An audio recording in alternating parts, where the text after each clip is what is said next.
നമസ്കാരം, BBC ന്യൂസിലേക്ക് സ്വാഗതം. ഇന്നത്തെ പ്രധാന വാർത്തകൾ.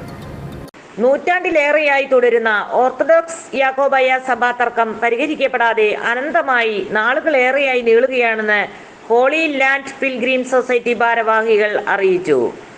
സെമിത്തേരി ബിൽ സംസ്ഥാന സർക്കാർ കൊണ്ടുവന്നെങ്കിലും ഓർത്തഡോക്സ് വിഭാഗം യാക്കോബായ വിശ്വാസികളെ നിർബന്ധിത സഭ പരിവർത്തനം നടത്തുന്നതിന് ചാലിശ്ശേരി, കട്ടച്ചിറ പള്ളികളിൽ ഗേറ്റ് പൂട്ടിയും കമ്പിവേലി കെട്ടിയും സെമിത്തേരിയിലേക്കുള്ള വിശ്വാസികളുടെ പ്രവേശനം തടസ്സപ്പെടുത്തിയും മനുഷ്യാവകാശ ലംഘനം നിരന്തരം നടത്തുന്നു.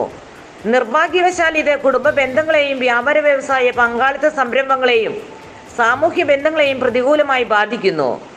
ഇത് തർക്കമുള്ള പള്ളികളിൽ മാത്രമല്ല, സമീപ പ്രദേശങ്ങളിലും വലിയ ക്രമസമാധാന പ്രശ്നമായി മാറിയിരിക്കുന്നു. ഓർത്തഡോക്സ് വിഭാഗ പോഷക സംഘടനകൾ രൂപീകരിച്ചത് പ്രവാസികളുടെയും വ്യാപാരികളുടെയും ഉപഭോക്താക്കളുടെയും ഇടയിൽ സ്പർദ്ധ വർദ്ധിക്കുന്നതിന് കാരണമാകും. പോലീസ് സേനയെയും റവന്യൂ ഉദ്യോഗസ്ഥരെയും മറ്റും വിന്യസിച്ചുമാണ് ക്രമസമാധാനം പാലിച്ചു വരുന്നത്. പ്രശ്നം രമ്യമായി പരിഹരിക്കാൻ കേരള ഗവർണർ ആരിഫ് മുഹമ്മദ് ഖാൻ, മുഖ്യമന്ത്രി പിണറായി വിജയൻ, സർക്കാർ ഉപസമിതി പ്രമുഖർ ഉൾപ്പെടെ ഇരുവിഭാഗവുമായി അനുരഞ്ജന ചർച്ചകൾ നടത്തിയെങ്കിലും ഫലം കണ്ടില്ല. ഇതിന് ഒരു അടിയന്തര പരിഹാരത്തിന് കേന്ദ്ര സർക്കാരിന്റെ ഇടപെടൽ അഭ്യർത്ഥിച്ചാണ് കേന്ദ്രമന്ത്രിക്ക് നിവേദനം നൽകിയത്.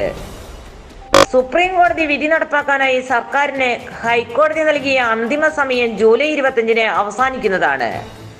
പ്രശ്നം പരിഹരിച്ചില്ലെങ്കിൽ സഭാവിശ്വാസികൾക്കിടയിൽ കൂടുതൽ സ്പർദ്ധയും സമൂഹത്തിൽ അശാന്തി പടരുന്നതിനും ഇടവരുമെന്ന് ഭയപ്പെടുന്നു. നൂറ്റാണ്ടുകളായി യാക്കോബായ വിശ്വാസികൾ കൈവശം വെച്ചു വരുന്ന മറ്റു പള്ളികളും കൂടെ നഷ്ടപ്പെടുന്ന അവസ്ഥയും സംജാതമാകും.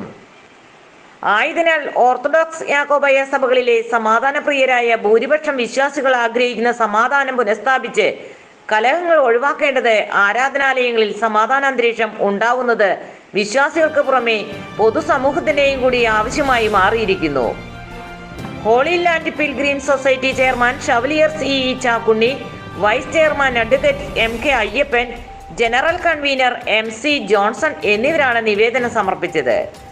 നിവേദനത്തിലെ ആവശ്യങ്ങൾ നിയമവിധേയമായി പരിഹരിക്കാനുള്ള ശ്രമങ്ങൾ കേന്ദ്ര സർക്കാരിന്റെ ഭാഗത്തു നിന്നും ഉണ്ടാകുമെന്ന് മന്ത്രി നിവേദന സംഘത്തെ അറിയിച്ചു.